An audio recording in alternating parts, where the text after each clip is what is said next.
Καλησπέρα σας. Σήμερα θα σας παρουσιάσω την ομάδα μου για την 20η αγωνιστική του Fantasy Premier League.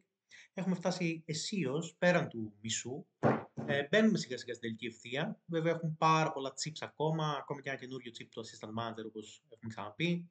Έχει πάρα πολύ ψωμί ακόμα, δεν έχει τελειώσει τίποτα. Τώρα στα δικά μας, η 19η αγωνιστική ήταν ίσως από τις καλύτερες αγωνιστικές που έχω κάνει ποτέ στο Fantasy. Πήρα 100 πόντους. Πήγα από 146.000 rank, αν θυμάμαι καλά, στο 65.000 rank. Μια εξαιρετική αγωνιστική. 133.000 rank αγωνιστικής. Πάρα πολύ καλό. Όλα αυτά οφείλονται καταρχάς στον Sels, ο οποίος κράτησε ένα clean sheet. Νομίζω λίγο αναμενόμενο clean sheet, έπαιζε με την Everton. Κάνα πρόβλημα όμως, είναι από το λίγα clean sheet που κρατήθηκαν από την αγωνιστική. Πάμε παρακάτω στον Hall που μας δικαίωσε ένα πολύ ωραίο Hall. Είναι ίσως προοικονομία το όνομά του. 12 πόντους, assist, 3 bonus πόντους, clean sheet. Εξαιρετικός για άλλη μια φορά ο Lewis Hall. Λίρα 100 για την ομάδα μου φέτος. Γκάμπριελ, μοναδική παραφωνία στην άμυνα με 2 πόντους. Δεν με απασχολεί καθόλου τι κάνει ο Γκάμπριελ πλέον, γιατί λίγο πολύ τον έχουν όλοι, οπότε δεν έχει τεράστια σημασία τι θα κάνει. Αλεξάνδερ Άρνολντ επιτέλους με δικαίωσε, με ένα γκολ, με clean sheet, νομίζω και με assist, αν δεν κάνω λάθος. Εξαιρετικός Αλεξάνδερ Άρνολντ, φάνηκε η αξία του νομίζω αυτή τη φορά. Όχι, δεν είχε assist, είχε goal, clean sheet και bonus, 3 bonus, συγγνώμη. Και η Ait Nouri, ο Ait Nouri είχε 2 assist. Είμαι ίσως από τους λίγους που έχουν ακόμα Ait Nouri λόγω της τραγικής άμυνας των Wolves, αλλά με δικαίωσε με 2 assist. Και πάμε στον παίκτη, στο παιδί θαύμα, στο που λένε φέτος στο FPL, τον Morgan Rogers, ο οποίος κατάφερε και πήρε ένα πολύ ωραίο 11 με goal assist, αν και πήρε και μια κάρτα. Εξαιρετικός φέτος, δεν έχω λόγια για τον Morgan Rogers, με έχει κουβαλήσει κυριολεκτικά και μεταφορικά. Προχωράμε στο δίπολο Σαλάχ Πάλμερ. Κάποιοι την πατήσαν και βάλαν Πάλμερ αρχηγό. Δυστυχώς ο Πάλμερ μπλάνκαρε, αν και είχε αρκετές ευκαιρίες. Είχε 2 δοκάρια. Έτσι είναι το FPL όμως. Ο Σαλάχ στον αντίποδα. Ένα γκολ, 2 assist. Θα μπορούσε πραγματικά να έχει και παραπάνω attacking returns. Πραγματικά έκανε ό,τι ήθελε στη δεξιά μεριά ο Σαλάχ. 16 πόντους, αρχηγός 32, μια χαρά. Η μεταγραφή ο Ισμάιλ Ασάρ δεν έκανε απολύτως τίποτα, 2 πόντους. Εντάξει, δείχνουμε υπομονή, κανένα πρόβλημα, δεν βιαζόμαστε. Ίσακ, για άλλη μια φορά, έχει βάλει μπρος τώρα ο Ίσακ και δεν σταματάει με τίποτα. 7 πόντους και λίγα είναι για τον Ίσακ. Αλλά εντάξει, άλλη μια πολύ δυνατή μεταγραφή που έχω κάνει και δεν έχω μετανιώσει καθόλου. Και ο Τζάκσον, πάλι σε ριχά νερά ο Τζάκσον, αυτή τη φορά βέβαια έπαιξε μόνο στο δεύτερο ημίχρονο, δεν τον αδικό. Πήρε έναν μόλις πόντο. Δυστυχώς είχα την ατυχία, αν και σας είχα δείξει στο προηγούμενο βίντεο ότι θα ξεκινήσω το Ζωάο Πέδρο, δεν ξεκίνησε το Ζωάο Πέδρο, ξεκίνησα Ait Nouri. Σκέφτηκα για λίγο να βάλω πάγκο τον Τζάκσον γιατί είχα ψηλιαστεί τη δουλειά ότι δεν θα ξεκινούσε. Δεν το τόλμησα, δηλαδή να ξεκινούσα με Ζωάο Πέδρο και Ait Nouri. Δεν το τόλμησα, δεν πειράζει, κανένα πρόβλημα, δεν μπορώ να παραπονεθώ, η αγωνιστική ήταν φανταστική. Πάμε όμως στην επόμενη αγωνιστική, η οποία δημιουργεί κάποιους προβληματισμούς και βλέπουμε την ομάδα μου για την επόμενη αγωνιστική. Κάτω από το goal post ο Sels. Ο Sels πραγματικά θεωρώ ότι είναι ίσως, αν όχι η καλύτερη επιλογή τερματοφύλακα, μία από τις καλύτερες επιλογές τερματοφύλακα. Δεν τον αλλάζω. Οκ, είναι ίσως σχετικά δύσκολο το μάτς με την Wolves, αλλά μην ξεχνάτε ότι δεν θα παίζει και ο Κούνια. Οπότε δεν υπάρχει κάποιο πρόβλημα. Τον κρατάμε στο τέρμα και νομίζω ότι έχει και αρκετές πιθανότητες για clean sheet. Γκάμπριελ που όπως είπα τον έχουν όλοι. Δεν μας απασχολεί ιδιαίτερα τι θα κάνει. Παίζει με την Brighton εκτός. Μας απασχολεί πιο πολύ να μην κρατήσει το clean sheet η Arsenal, γιατί είναι αρκετοί που έχουν διπλή άμυνα Arsenal.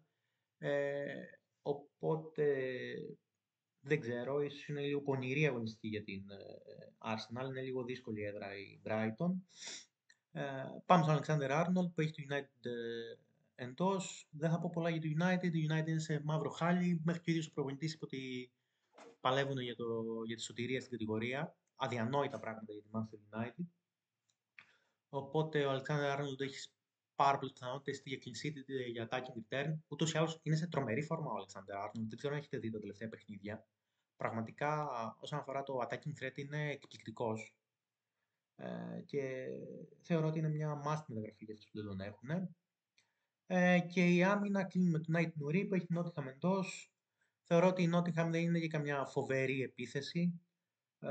Αμφιταλαντεύομαι ανάμεσα στον Nate Nuri και στον Hall. Δεν ξέρω πάλι ποιον θα ξεκινήσω, 100%. Αυτό μάλλον θα είναι αποφάση της τελευταίας στιγμής. Δεν μπορώ να το δείξω στο βίντεο δυστυχώς.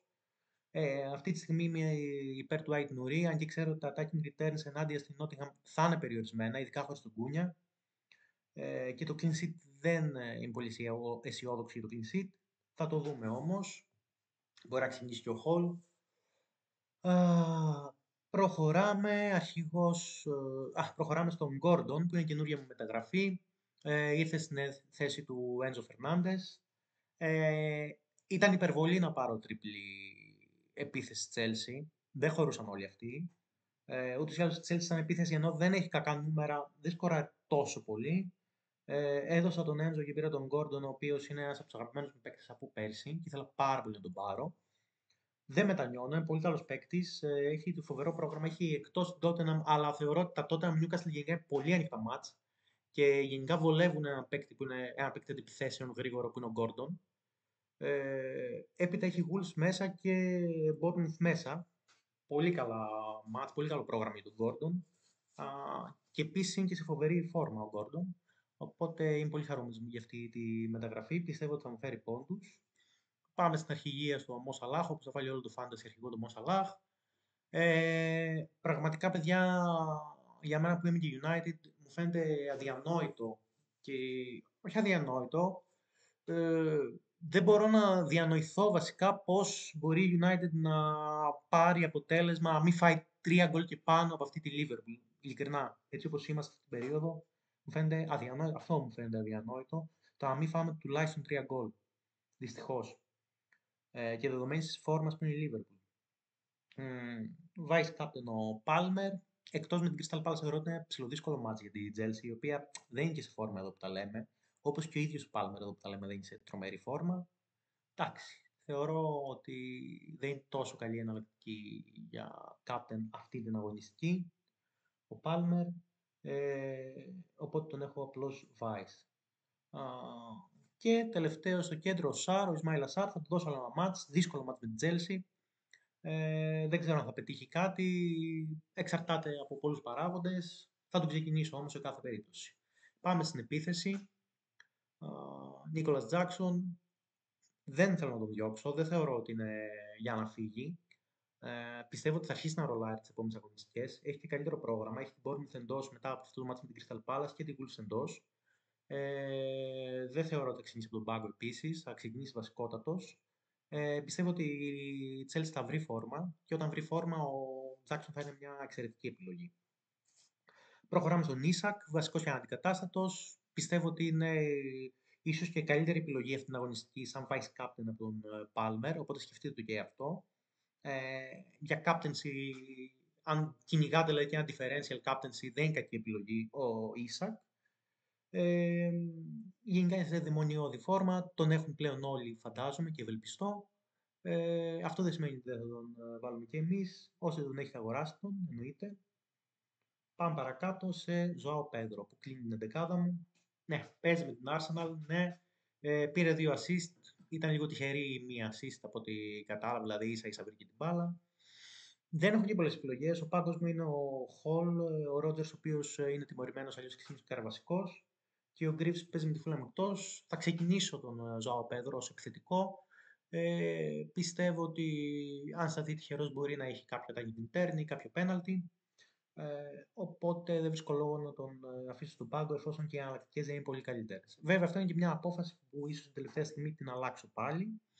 Λοιπόν, αυτή ήταν η ομάδα μου αυτή θα είναι η ομάδα μου για την 20η αγωνιστική του FPL. Εύχομαι καλή επιτυχία σε όλους. Σας ξαναλέω ό,τι απορία έχετε μπορείτε να στείλετε μήνυμα στο Greek Hub. Να ρωτήσετε, κάντε ένα comment στο βίντεο. Μπορείτε να βρείτε και τη σελίδα μας στο Instagram. Εύχομαι καλή επιτυχία σε όλους. Μπαίνουμε σιγά σιγά στην τελική ευθεία. Σωστές επιλογές. Και το Greek Hub θα είναι εδώ να σας βοηθήσει στο να κερδίσετε τα mini league σας. Πολλά φιλιά και καλή αγωνιστική.